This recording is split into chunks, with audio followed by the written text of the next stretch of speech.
मी त्यांनी शाप दिलेला होता. शाप कोण आहे? ब्राह्मणांना अधिकार ते पहिलेच आपण पाहतो पोथी पुराणमध्ये.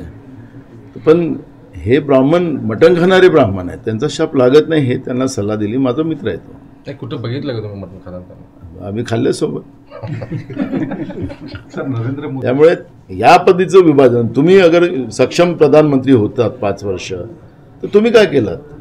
देश विकलात, रेल्वे सुद्धा विकून टाकल्यात, देशाच्या सगळ्या सार्वजनिक उपक्रम विकून टाकले, देश कर्जबाजारी केला.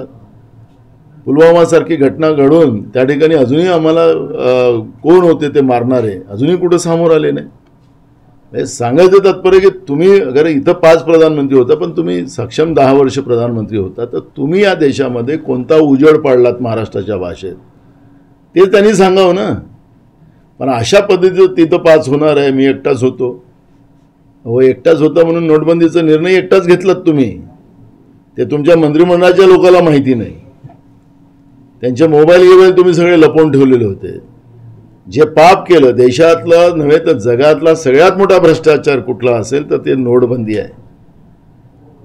गरिबांना लाईनमध्ये उभं केलं आणि श्रीमंत लोकांनी मागच्या दारानं नोट आपले काळेचे पांढरे केले. तो भ्रष्टाचार नाही तर काय? ठळक घडामोडींसाठी देशोन्नती न्यूज चॅनलला सबस्क्राइब करा आणि बेल आयकॉन प्रेस करा. मुंबई, पुणे, नागपूर, मराठवाडा असो का विदर्भ, राजकीय, सामाजिक, शैक्षणिक क्षेत्र असो का क्रीडा, सर्वच घडामोडीचे विश्लेषण पाहायला विसरू नका. फक्त देशोन्नती न्यूजवर.